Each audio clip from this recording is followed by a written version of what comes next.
Hey, I'm Jem, and if you saw my last video on data versus demand, you know we talk about real, no BS strategies for getting leads. But today, we're going even deeper. We're tackling the core psychological engine that makes someone raise their hand and say, hey, yes, I'm interested. This video is all about the real reason people become leads. Most businesses get this completely backwards. They lead with their solution, their service, their product, their amazing features. But a person only becomes a lead when their problem becomes more painful than their current situation. Your job is to meet them right in that moment of pain. Here's our game plan for today. First, we're going to expose the solution first trap that almost everyone falls into. Second, we'll define exactly what the problem first mindset is and why it's so powerful. Third, I'll show you a simple 3-step method to diagnose your customer's real problem, not just the surface level one. Fourth, we'll talk about how to reframe your messaging so it speaks directly to that problem. And fifth, we'll connect it all back to how you structure your lead magnets and calls to action so they feel like a lifeline, not a brochure. By the end of this, you'll understand exactly what's going on in your prospect's head before they ever contact you. And just a quick note, if you're thinking, Jem, I get this, but I'd rather just have those ready to buy leads delivered to me. That's exactly what I do. I sell premium targeted leads to business owners. So if you want to skip the strategy and just get the selling, check out the link in the description below. Let's talk. All right, let's start by looking at the mistake almost everyone makes. I call it the solution first trap, and it's the reason your ads and your website might not be converting. This is the classic, the solution first trap is the classic mistake everyone always makes. Let me paint you a picture. You're a homeowner in Phoenix. It's mid-July. The air feels like an oven. You're just sitting there trying to survive, and then boom, your AC dies. Within seconds, you're sweating, you're irritated, you can feel you can feel that panic building because you know how bad the situation is about to get. You grab your phone, open Google, and you see two ads. Ad number 1. We are the best HVAC company in Phoenix, family owned since 1985. NATE certified technicians. Click here. Ad number 2. AC blown in the Phoenix heat. Get a cool, comfortable home again in 2 hours or less. Emergency service available now. Click here. Oh, definitely clicking this one. Now, be honest though. Which one are you clicking? Yep, the second one instantly. Because ad number 1, that's solution first marketing. It's all about them, their story, their certifications, their fancy badges. Because basically, it's their ego on display. Ad number 2, though, that's problem first. It doesn't waste a second bragging. Jump straight into your experience. Calls out the pain, the discomfort, the urgency, and then it offers relief. That's the difference. And that's what 90% of businesses completely miss. They spend all their time trying to sound impressive when their customer just wants someone who gets it.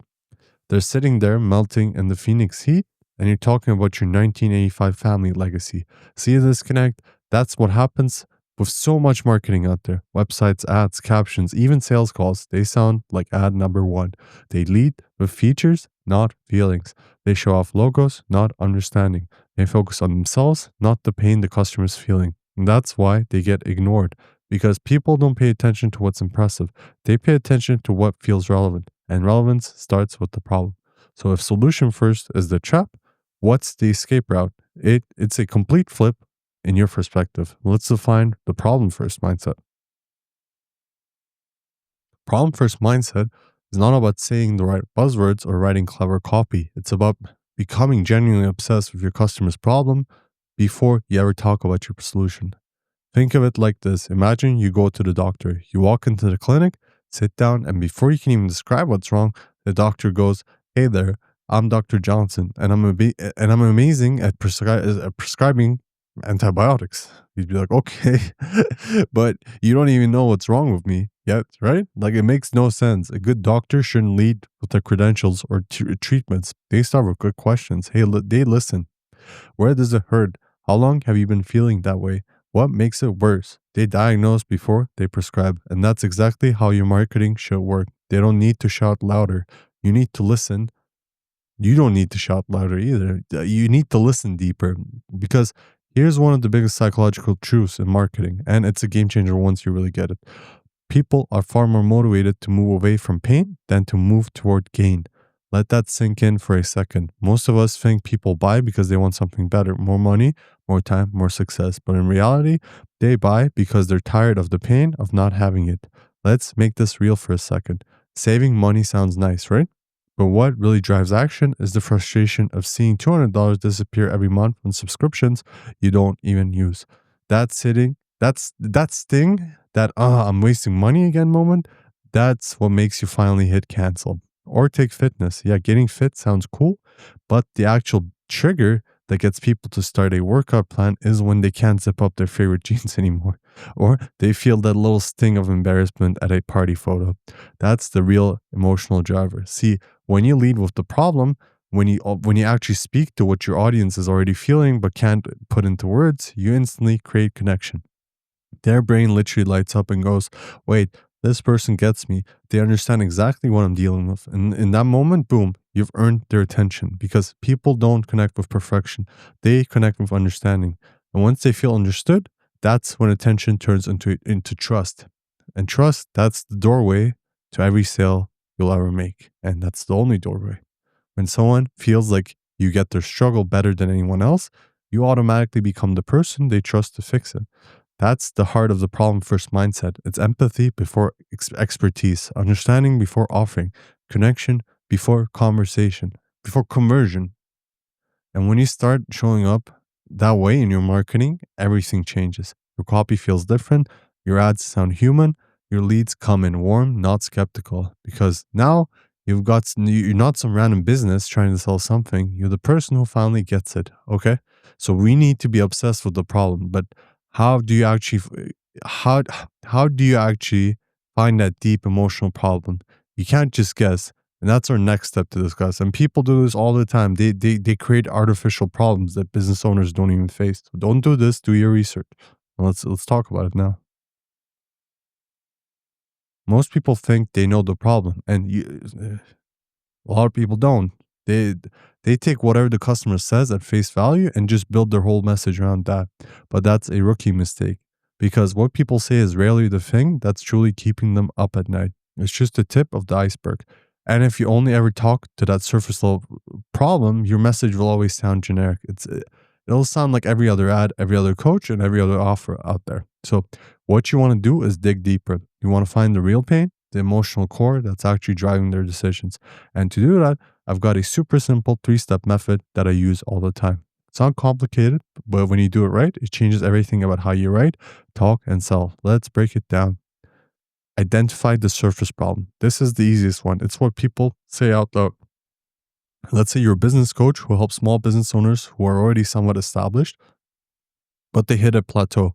When you ask what's going on, they'll probably say things like, I want to grow my business, I need more leads, I want to scale to the next level. Sorry about that. And sure, that sounds like a problem, but it's too generic. That's not the real pain. That's just a symptom. It's like when someone goes to the doctor and says, my head hurts. Okay, sure, but why does it hurt? Is it stress, lack of sleep, something deeper? You can't solve what you don't understand. Once you've got the surface problem, it's time to go a little deeper. This step is where the gold starts showing up. You want to start digging under the surface with two powerful questions. Why is that a problem right now? What's that costing you? Those two questions open people up in a way that surface level marketing never can. Here's what that might sound like in real life. So you would say here, so you said you need more leads. Why now? They would say, because revenue is flat. You would say, got it. What's that costing you? They would say, and like and like a negative tone, man, it's stressing me out. I'm working 70-hour weeks just to keep things steady. I can't even take a weekend off. I miss my daughter's dance, I don't know, whatever, because dance a ballet session or like a thing she might have, I don't know, because I had to handle a client call. Boom. Now we're not talking about marketing problems anymore. We're talking about life problems, about stress, about time, about missing moments that matter. And that right there, that's the real pain because when you uncover that emotional layer, the frustration, the guilt, the exhaustion, that's what drives decisions. That's what makes someone say, I need help. I can't keep doing this. Not I want more leads, but I want my life back. Now, this is the part. This is where you actually hit the goal. You've identified the surface problem, you've uncovered the emotional cost, but now you want to tap into the private thoughts, the things they'd never say on a call or comment under a post. Ask yourself, what are they saying to themselves in their lowest moment? What's that voice in their head saying when nobody's around? For our business owner lying awake at 2 a.m., it might sound like this. I built this business to have freedom, but now I'm chained to it. I'm missing my kids grow up. I feel like I'm failing as a parent. Is this even worth it anymore? That's it. That's the real problem. Not I want more leads, not I want to scale. The real problem is I've lost control of my life. And when you can identify that, when your message reflects that exact pain, your marketing instantly cuts through the noise because now you're not just describing what they do, you're describing what they feel. And the moment someone feels seen, they lean in, they stop scrolling, they start reading because it's not just another ad anymore, it's their story. And when you speak to someone's story better than they can, you become the one they trust to change it. That's the power of finding the real pain. It's what separates average marketing from messaging that actually moves people.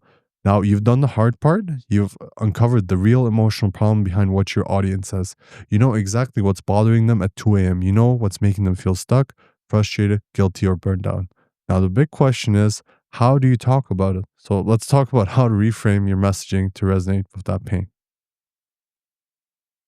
Let's be real. You can't show up online and say, "Hey, I help business owners overcome guilt and self-doubt." That's weird. And honestly, it won't land. People don't connect with abstract feelings. They connect with stories, situations, and phrases that sound like them. So instead of naming the emotion outright, you what you want to do is weave it into your messaging, into your headlines, your posts, your lead magnets, your call to actions in a way that feels natural and real.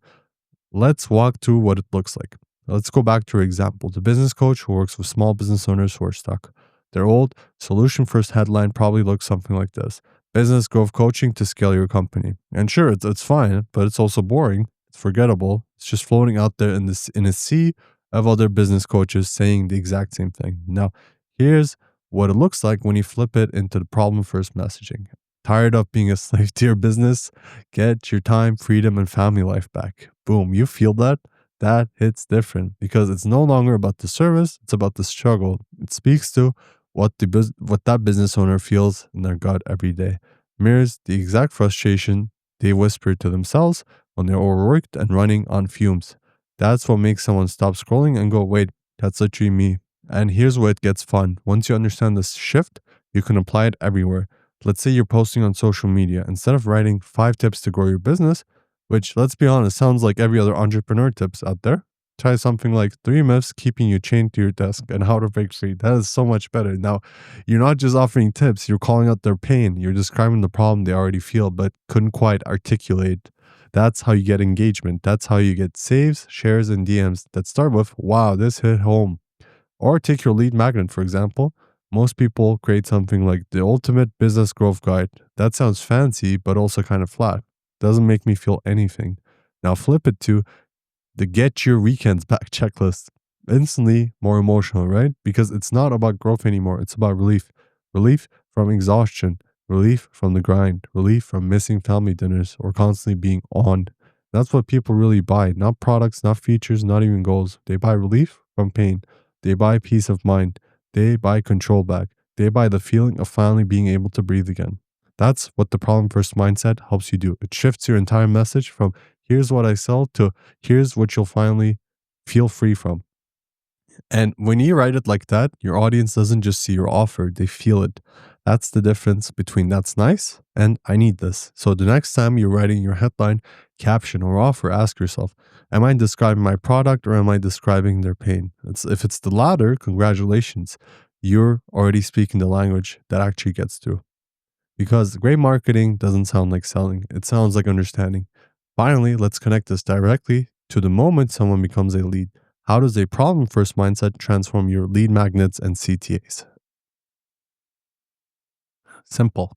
Once you start thinking problem first, your entire lead generation strategy shifts from selling to serving. Because here's the truth, your lead magnet isn't a brochure. It's not this fancy little freebie to show off your expertise. It's the first step toward solving the specific pain your audience is desperate to fix. You're not saying, hey, here's what we do. You're saying, hey, I get what you're going through, and here's something that can help you right now. That's a completely different strategy. Let's go back to our example of the business coach. The solution first version of their lead magnet probably says something like, book a free strategy session. Fine, but let's be honest, nobody wakes up excited to book a strategy session. It feels like work. It feels like another call on the calendar with someone who might just try to sell them something. But when you shift the problem first, that same call suddenly has purpose. Now it becomes the get your weekends back checklist. Boom, you see that difference? It's simple, it's tangible, it's emotionally relevant. It speaks to the pain directly. And when someone downloads it, they're not just trading their email for a freebie. They're saying, I trust you to help me fix this. That's powerful because that download isn't just data. It's a sign of trust. It's the moment someone silently raises their hand and says, I want out of this situation, and I think you might be the one who can help.